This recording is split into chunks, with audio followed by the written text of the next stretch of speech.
This right here is my all new Model R from Electric Bike Company.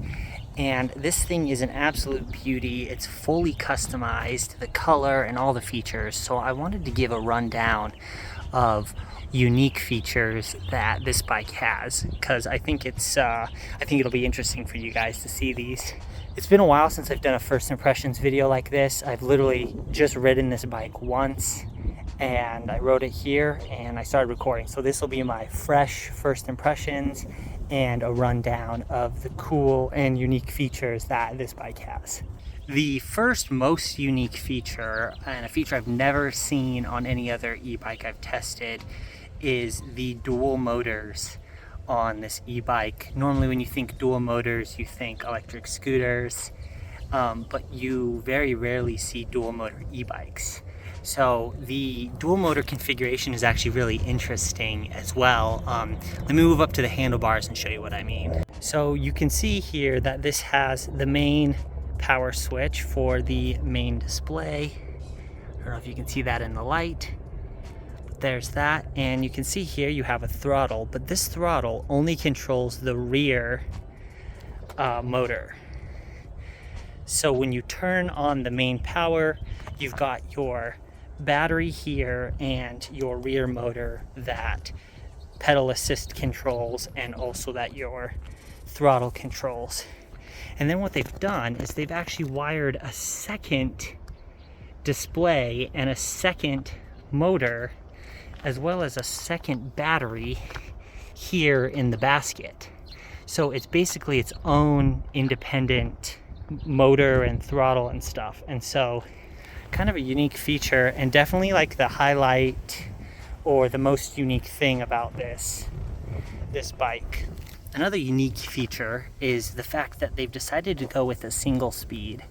And I'll give my consensus, my in-depth feelings on it in the full review, but so far I really like it because it's just one less thing to worry about. You have two throttles up top, and the single speed has been, obviously along with the motors, has been perfect for hill climbing and flat ground and downhill, obviously. So I don't have any issue with it just being a single speed so far, and it's super low maintenance. I don't have to worry about a derailleur and a shifter, and it makes a lot less noise because there's no derailleur and components down here shaking around when you go over a bump and stuff.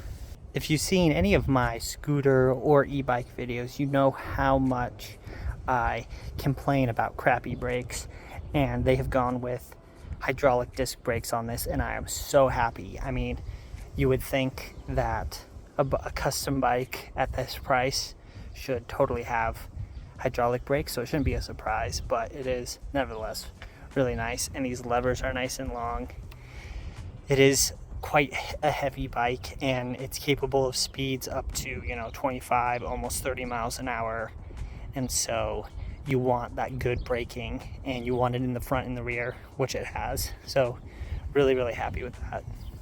So this is a 26-inch rim, but the tires, as you can see, are a lot bigger than your average 26-inch tires. They're thicker and wider, and they give you just that little bit better traction on turns and help soak up bumps just a little better than your average tire. So I really like them, and I like the choice to go with these bigger tires on this bike. It just gives it a really stable, planted feel while you're riding. As I mentioned, everything on here is fully customizable. The color on everything, I mean, down to the spokes, down to the color of the basket, even the mesh on the basket can be a different color. So I decided to go with what's called Arctic Metallic, and you can kind of see how it catches the light. It's got the kind of flakes going on. I really like the color, and I picked it obviously because it's the closest to the colors of the channel and my logo, and it's also my favorite color.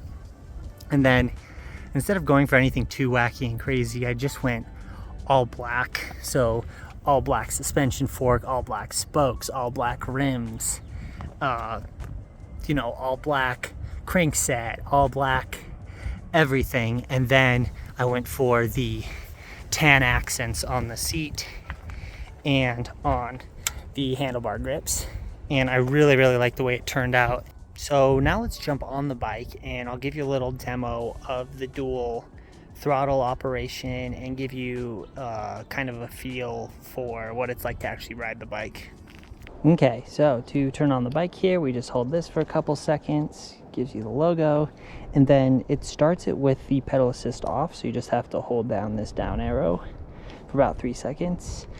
And let's just throw it into 3. There's 5 riding modes, so I'm going to throw it into 3 here.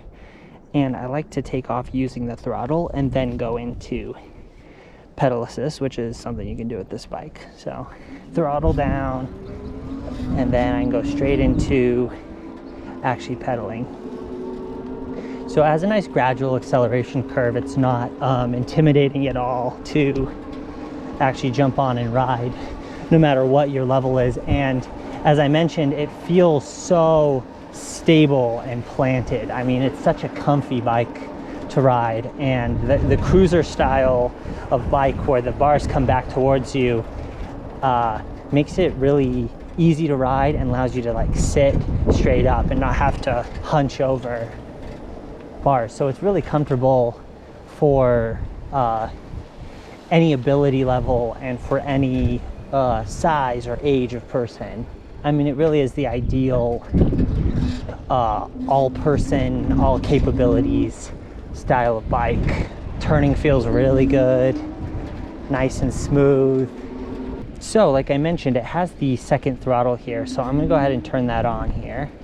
And what I think this throttle really excels at is if you want like a really fast takeoff, or if you want to be able to get up a steep hill, because you are on a single speed with this bike. So you might need a little bit extra push up a particularly steep hill. So let me show you the difference between accelerating with just a single throttle and then accelerating with both throttles. All right, from a standstill, I'm just gonna use the throttle. So throttle down.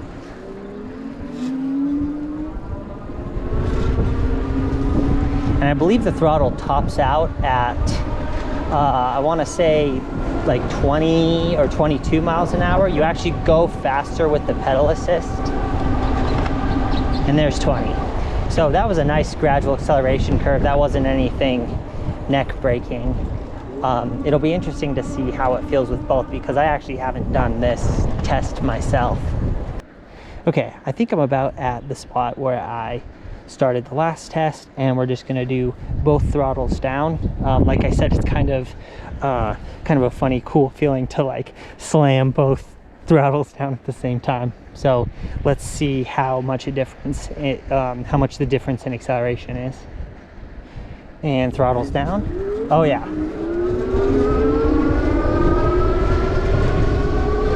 And there's 20. Okay, yeah, so that was a pretty stark difference. That gave a really clear idea of how much faster the acceleration is. The one thing I did notice is I did try both throttles to see how much more top speed I could get, and that's where there isn't a lot of difference. It gave me maybe a mile an hour or two more of top speed to use both throttles on like a flat straightaway. So the acceleration is where it excels, and obviously with hill climbing.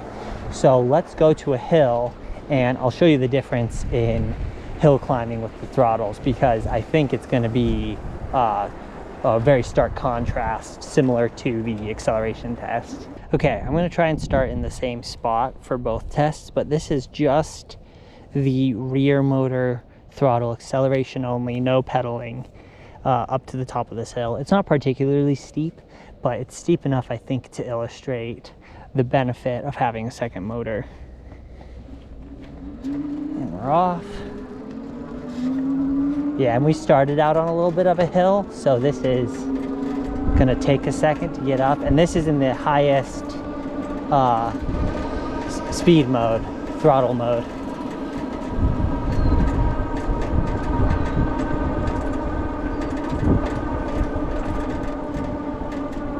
Yeah, so it looked like we maxed out at about 16 miles an hour there, and we're up to the cross street here. So let's go back down and do it with the second throttle. All right, we're here, same starting spot now, dual motor test. And throttle's down. Oh yeah. Yeah, you can see even the front wheel broke loose a little bit, and we're already up to our max speed on the previous test. Yeah, so, and the bike got on the hill, got up to the max throttle speed of that 20 miles an hour. So yeah, having the secondary throttle is a huge thing for hill climbing. I think that's where it matters the most. And while I think this bike would be totally fine with hills with just the single motor, especially because you're able to pedal, it is nice to be able to basically maintain the same speed that you would on flat ground up steep hills. The other benefit of the dual motor, which I forgot to mention earlier, and that I thought of while riding along this busy street, is that you get the extra battery range. So what you can do is basically drain the main battery and then just use the second battery as a reserve. You don't even need to turn it on or use it or do anything like that until you absolutely need it. So you're essentially doubling your range as well. So there was a first look at, this is the Model R from Electric Bike Company, fully custom. And so far I've been really happy with the bike. This is literally my first go out on the bike. I've done about 10 miles. I stopped halfway to give you guys that overview of the features. And now I'm just gonna go out for a ride and try and put a lot of miles under my belt here and see how I feel about it. And as always, I'm going to be doing a full review. It's going to be scripted and you know, my usual voiceover style. I wanted to do something a little more casual for this first impression, so just give you guys a look at the bike, because there's a lot to be excited about with this. So let me know if you liked this less scripted, more casual, talking to the camera type first impression / review. And yeah, let me know what you want to see from this bike, what questions you have about it, and I'll try to answer them in the comments, or I'll just put it on my list of things to address in the full review. So thanks for watching, and I will see you in the next one.